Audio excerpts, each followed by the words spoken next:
have no feeling for me, baby. You have no respect for my broken heart. I'll be better off without you. You just wait and see. I'll get along without you, baby. You just wait and see. If I don't ever see you again, mama, that will be too soon for me. This is the end of my worry. I'm gonna get rid of you. This is the end of my worry. I'm gonna get rid of you. Don't wanna see you no more, baby. Adios, au revoir, toodaloo.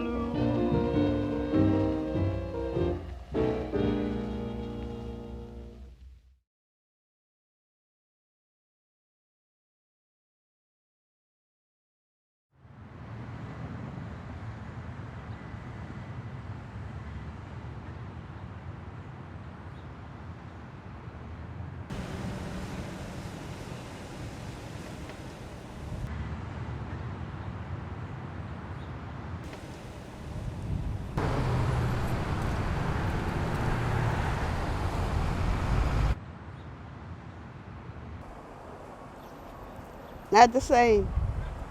Nothing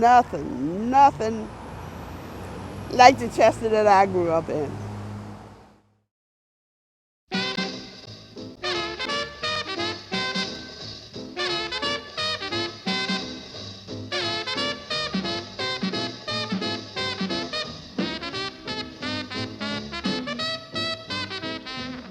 Chester was a booming town.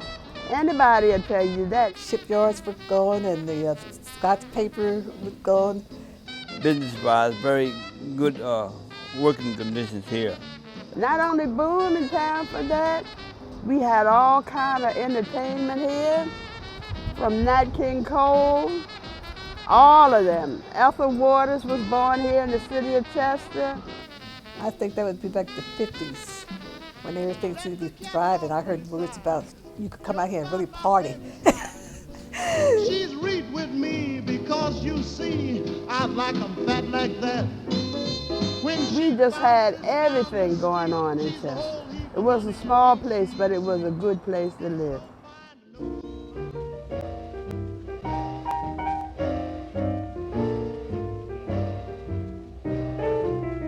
I'm gonna end my worry, so darling, been too smart.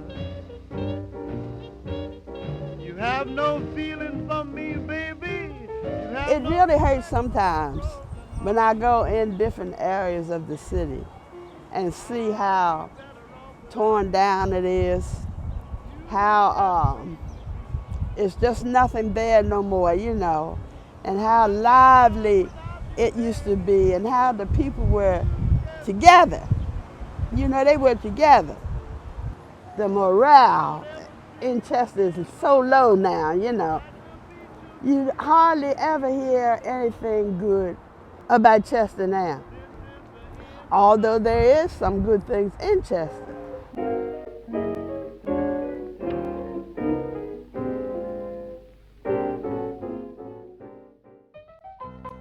Hello, my name is Mildred Lawson. I was born December 16th, 1917, right here in Chester, Pennsylvania, 229 Tillman Street, in my great-aunt's back bedroom.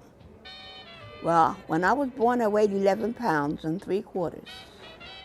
My doctor used to come by and hold me and my big fat baby. I loved him dearly, Dr. J.H. Mueller. Well, I was born at 9th and Central at Chester, Pennsylvania. All my mother's kids was born at home, and the doctor was Dr. Padgett, who's dead. But he was the only doctor in Chester for blacks at the time. Well, Dr. Padgett was a family doctor. He took care of colds, pneumonia, and everything else you had to. But he had a sleeping sickness. He would fall asleep on you while he was examining you. But he was a good doctor. He was a good doctor, though. All I know is I was born up on 13th and Ingalls. The house I was born in is no longer there. And we was a moving around family. We've been from one end of Chester to the other. I think my mother didn't know how to manage money. You know, it's a hard job with 12 children, you know, so. What's your name and how old are you? Well, my name is William Dandridge Jr., named after my father. I even forgot my age. I'm 76. 76 or 7. I got to ask my wife because I forget. Well, I was born at home. No doctor. Didn't have a birth certificate. Didn't exist because, see, if you were poor in Chester, and most black folks didn't have a birth certificate, and I didn't have none. My name is Alberta Jordan Bannister, and I'm 70 years old. And I was born in Chester in 1937. 5 o'clock in the morning, they tell me, and it was cold, and the doctor went to the wrong house. So they had my grandmother delivering me. She lucky, my mother said it was a good thing she was there because I probably wouldn't have made it because the cord was choking me to death. So my grandmother saved me, and my father went back to get the doctor, and he was getting ready to get in bed again. Thank goodness he only lived 5 blocks away.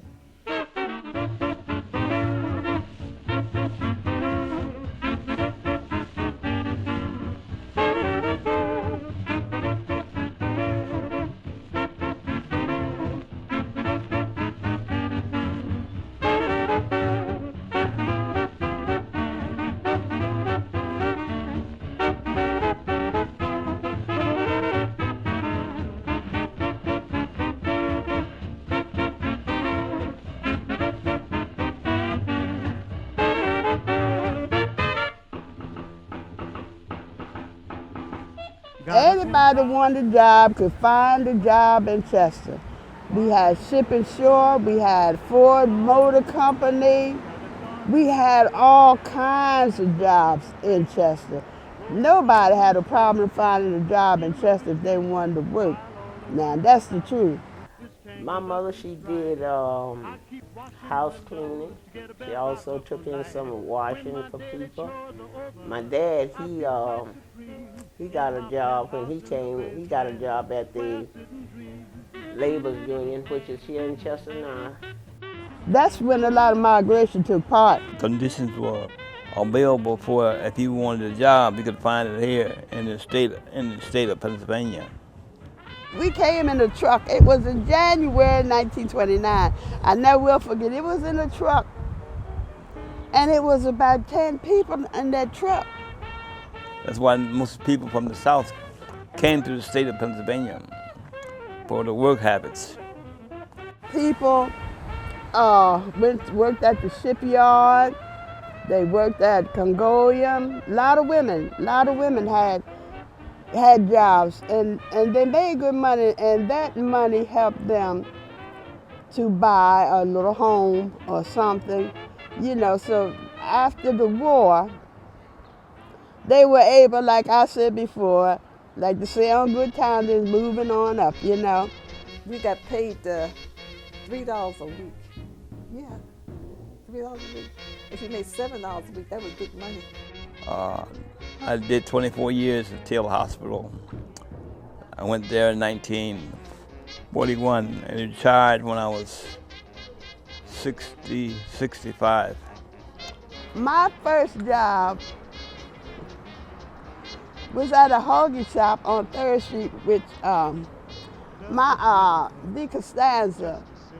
Mommy, Dee Costanza is the one that originated the hoagie. It was called honky then. We call it honky. But they changed it to hoagie. My first job was at the hoagie shop with Mommy. She gave me a job cutting onions. I cried all day long, you know. So when I finished, she had this big hoagie for me, and she said, "You no coming back no tomorrow, girlie. No coming back tomorrow." I said, "Why?" "You cry, you cry, you cry."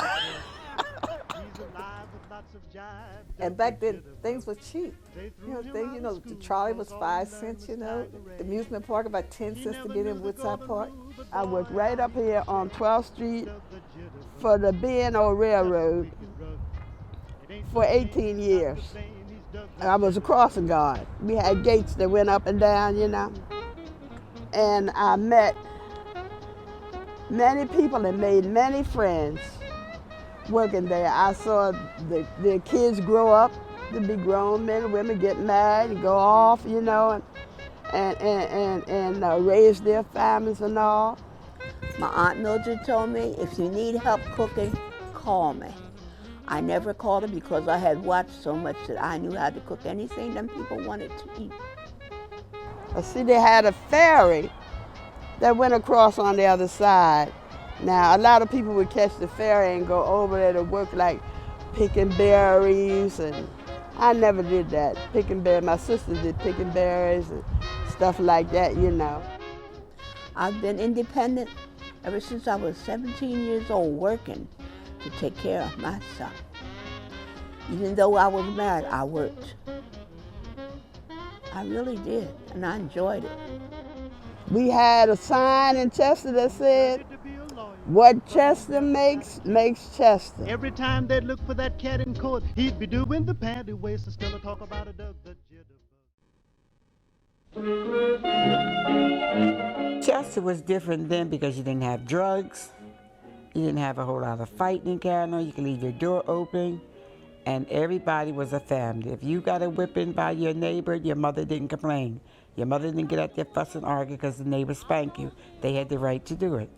And you could eat off the ground. When we were coming up, you didn't see dirt and filth all over the place. It was clean. Chester was clean. It was like where you lived. You were like a family to everybody on that street. Everybody had a part in bringing me up, If I was out there and they saw me doing something wrong, hey, they would tell me, they might even spank me. And then go tell my mother, I did it, because I saw what she was doing. It wasn't right. Thank you, I'm glad you did. Everybody took care of everybody. The neighbors took care of your kids. You didn't need babysitters because the lady across the street said, "Oh, I'm home all day." And she would make sure we got in after school. Don't get in trouble in school because you were in trouble when you got home. Because most of the time, our teachers and parents knew each other. Well, I come from a large family. It was 14 of us, 14 siblings. I had aunts and uncles and cousins, and the house was always full. And we would bring our friends in, so that made it more full, Well, truthfully, I'd never seen houses so close together, and that's what surprised me most. We moved in the project when they first built the project. I got pictures of that project. And Chester started building projects, and we got a house in Lamoka Village. You go get your breakfast from a beautiful little cafe they call the Mess. We lived next door to I think it was a Polish family. And you wouldn't know it. They were in and out. The house, it was so friendly. Like they come to your house, you go back and forth. It's friendly. It was just so peaceful back then, and no violence. And it was mainly Polish, Ukrainian, Lithuanian, what have you.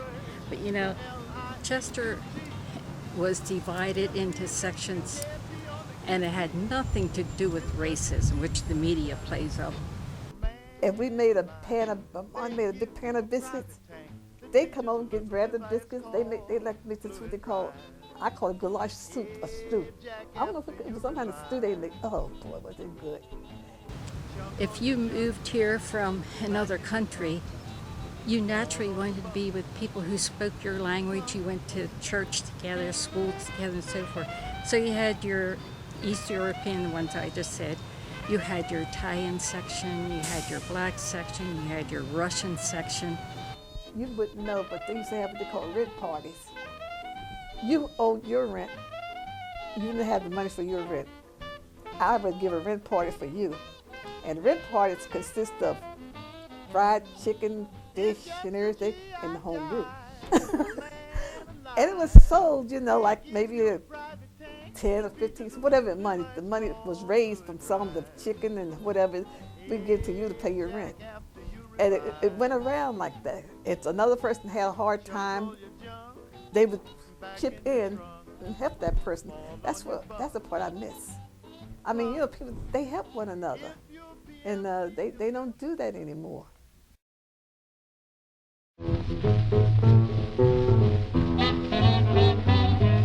There was a place called Commission Row, and that was an outing also. That's where all the vegetables, the chickens, the roost, the goose, and everything was. And you go there, your mother get her chicken and turkeys and stuff, and you see the man wring the chicken's neck, you know, to clean it. Oh yeah, it was fun. And the Iceman in the summer came twice a day. In the winter, he came once a day. The milkman truck had a horse. And the bread man, for a while, he had a horse drawn. And in the winter, we liked for the milk to come because we let it sit out there, and then milk had the cream at the top. It wasn't homogenized. And the cream would raise the lid off the top, and we would fight off who's going to eat the cream off the top of the milk before it got in the house. So those simple things were fun back then. In fact, the trash used to be collected by horse in a wagon. And you had the cinder blocks you put out on the trash. And they had everything was horse and buggy. The trash was picked up. If you wanted ice, the Iceman had horse and buggy. I can remember the changes when they got the little truck for the milk and the little truck for the bond bread man. We lived like 3 blocks from 3rd Street, and 3rd Street was the main street. There were bars and stores. They had about 3 butcher shops where you could go get your meat freshly cut. Then they had little grocery stores where you got fresh vegetables. Then they had clothing stores and shoe stores. We had 2 shoe stores where you got your shoes repaired. We had about 5 movies. Crozier Park was an area where all the young people would go. That was quite a distance from my home, but it wasn't, we would walk there, it was in walking distance. They had a creek down at the bottom, we used to swim, and they had the best water you ever drank. I mean, it was so cold it would go right up here. The trips to the spring. There were a lot of springs in Chester, and everybody had wagons and bottles, and they would go to the spring. There was one at 8th Street, there was one in Crozier Park. Around 8th Street, 8th and what they call Tillman Street now. And we used to go and get water for people. You know, we had wagons. We had old guys in the neighborhood who would load the children up in the back of the truck and go to the spring and take us. That was a treat. And we would go and get water for people and charge like 5 cents a gallon of water. And so that would be money that we would make to go to the movies and do various things with. And the people would just come around from everywhere to get that water in the jugs, you know. Then they used to have, on real hot muggy days, they used to have what they call shower baths. They used to bring the showers out and hook them up to the water things, you know, in the street. And all the kids would gather there and get under that. But that was a good enjoyment too. The ferry. They had they'd go across the Delaware River every day, and you pay a small fee. I don't remember how much it was. It wasn't very much because I didn't keep no money. And you could ride all day. You ride over and you ride back. I stayed on there all day long, riding back and forth. I thought that was really nice. It hurt me when they stopped that ferry. They had food on there. You could buy hot dogs and French fries, and they had a bathroom on there. They would ride cars across. So I thought it was real nice. You could sit on, you had a bench you could sit on. It was nice. I liked it.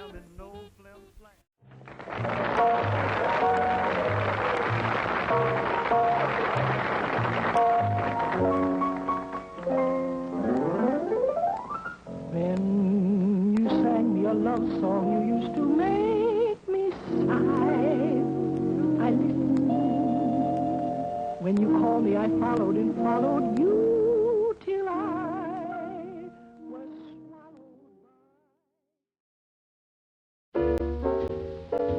swallowed. It was hard for us because it was so many of us.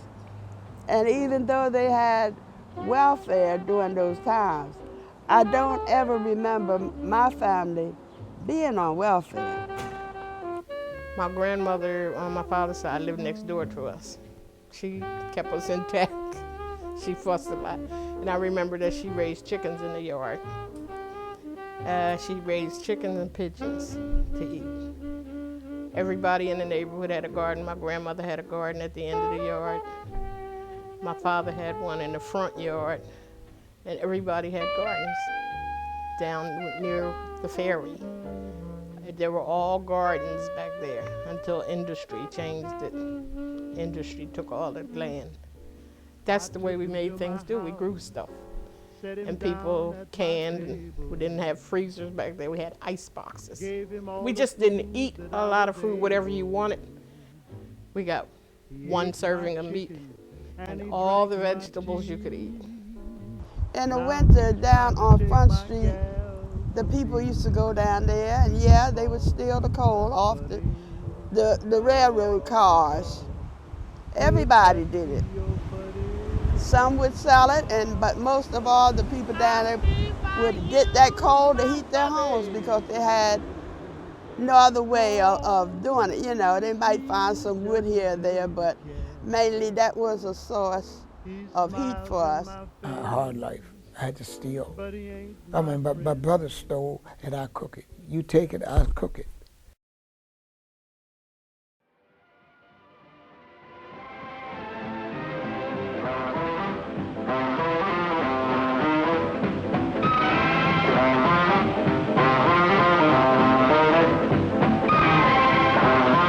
We had what they call block parties. Some down around where I lived and some way over town. Different parts of the city, you know. I dance,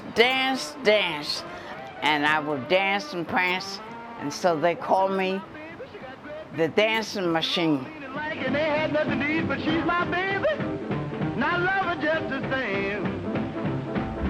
I love to dance, and still do. I still do. What's one of your favorite memories? Dancing at the Y. Yeah, tell me about that. Well, we had dancing every Saturday night. You went to the Y for dancing. And you had to be home by a certain time or you never got out again for a while. You'd be punished. We would go on that Wilson line. That's what we would go on that Wilson line for, to dance.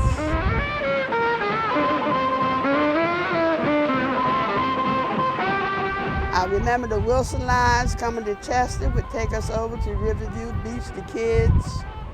We would go over there. I used to win all the prizes in the block party during the jitterbug. And after we left the Y, we would go down 3rd Street and we would go to Jack's Restaurant. Then you had cops that would come down. If you stayed outside, you had to go home because they knew you from a child. And it was Ken Law and Barry. They were the 2 cops down 3rd Street, but they knew you from childbirth. And it was fun because they would go down rattling up there, and that means you better get off the street and go home because you had a curfew then too. You don't leave 3rd Street at 10 o'clock, you be in that door at 10 o'clock.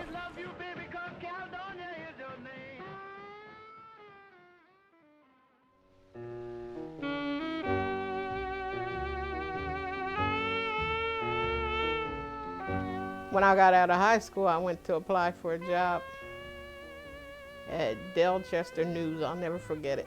And I was pretty good with the adding machine, the 10-key adder. Now I could do it with my eyes closed. Can't do it now, but I passed the test just like that.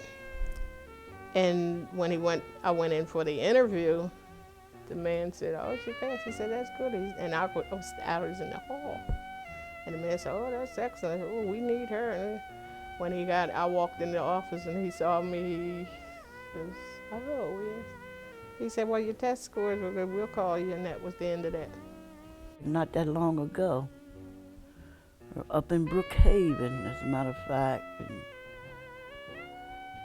I went in to buy something, and the guy made a remark, and I asked him to repeat it, and he wouldn't repeat it, so I didn't press the issue.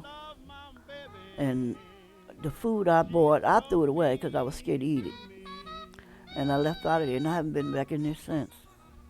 Because you would think that that's not still here, but it's still around, though. He made the remark in front of two younger men, you know, teenagers. So now he's poisoning their minds with the same thing.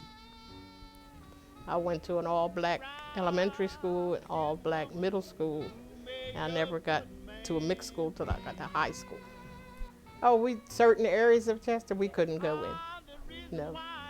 We weren't allowed to go past Brummel Street that way. And we weren't allowed to go past, I guess it was Ingle Street or Townsend Street, because we were in all white neighborhoods. And they would chase us or do whatever, you know. But and when we got bigger, we couldn't go by ourselves if we had to go that way. We were never allowed to go alone because it was dangerous. And they had their gangs and stuff like they do now, but they weren't as serious with guns and all that stuff. But they would fight and chase you. Even the hospital in Chester was segregated. We went to Chester Hospital, Crozier Hospital, the first Crozier Hospital. If you went there, they had a back ward area, and that's where the black folks went in the back. To me, race relations weren't that bad when I moved to Chester because we moved in the black area. But all the businesses were white. And they all the white businesses treated us nice. They had some black employees. All the stores, the drugstore, Kelly's drugstore, they all had some black employees. Every last one of them had black employees. You paid by they had a book that you would go and get your food stuff on this book. They write it down on a book, you know. And when you got your money, you pay them. Now, we know some of them padded the book, you know. We know that we didn't know as much as they said we did, but it wasn't anything we could do about it, you know.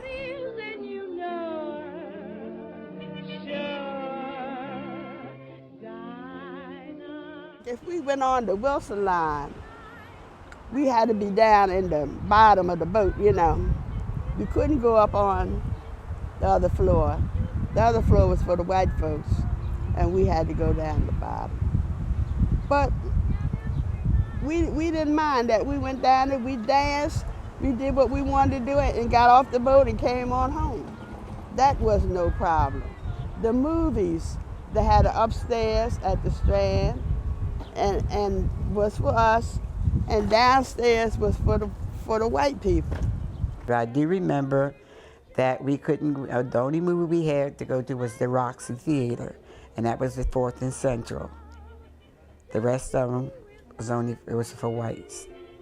And then eventually they desegregated, but the blacks had to sit upstairs and the whites sat downstairs.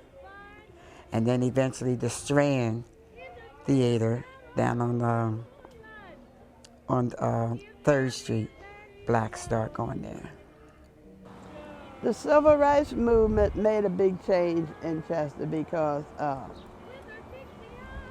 a lot of black folks put their lives on the line around here. I'm talking about a lot of the black men like Herman Dawson and Stanley Branch. They were like the forerunners. I remember Herman Dawson getting beat in the head one time because he was in a sit-in around here, you know.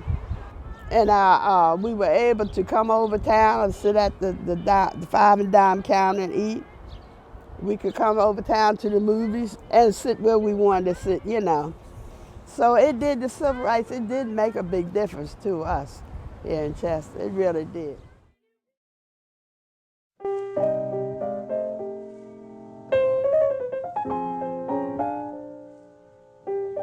Well, industry went first. Well, in the beginning, it was really nice. And, well, I moved across from what they called at the time was McCafferty Projects. And it was really nice then, but as the years grew, it sort of changed. And it got a little, what can I say, it wasn't so nice. It was kind of rough. They had what they call these gang peoples. And they made it sort of rough for the people who were trying to survive, I guess you would say, you know. Older people are caused a lot of it because they harbor these young kids. Things they want to do, they get them to do for them. We knew about drugs. It's like these kids today. They know about drugs, but yet they choose to do it, you know? And then they, you know, they have to face the consequences after. And it is improving, really. I think it's really improving. More things need to happen, such as a recreational center for our children. We have yet to see that. We don't have a movie theater. We don't have a supermarket here in the city. We don't have a supermarket. I can't figure that out because I've been a lot of places and the smallest towns have supermarkets. And everything that was here had been taken out of the city of Chester. All of the businesses on 3rd Street went out. It was Spears, and it was so many stores, you know, along the streets of Chester until it was just beautiful to just go down there and walk up and down and look at the decorations and go to John Doggy's, you know, with 7 children. I could get, you know, each one of them a hot dog for 10 cents a piece and then a glass of soda for $0.10. And then we even had money that we could buy candy with afterwards. They used to have a lot of entertainment, you know, where you could have people come in to sing and, you know, music, but that didn't happen anymore. But they said that things are really changing, you know. A lot of I read in the paper where a lot of people that have business are talking about how it is improving and everything like that. But the city as a whole, I think it has gone downhill, and they keep saying Chester's coming back. I may not be here to see it. There are a handful of improvements, but until they get some business in here, which I don't think will come into effect, the soccer stadium might do something. Harris haven't done enough as far as I'm concerned. They haven't done anything until we get a major supermarket in the city of Chester. It's useless. Anything you hear about Chester now is negative. And I can't ever see it coming back to what it was. No, not like it was back in my day. This is not the Chester that I grew up in at all. I seen the time when I would not want to leave Chester for nothing. If I was away from here, I gotta go back home. When I would go to Philadelphia after my sisters moved to Philadelphia, I might be up there for 2 days and then I get restless. Oh, she gotta go back to Chester, child. She's scared she's gonna miss something.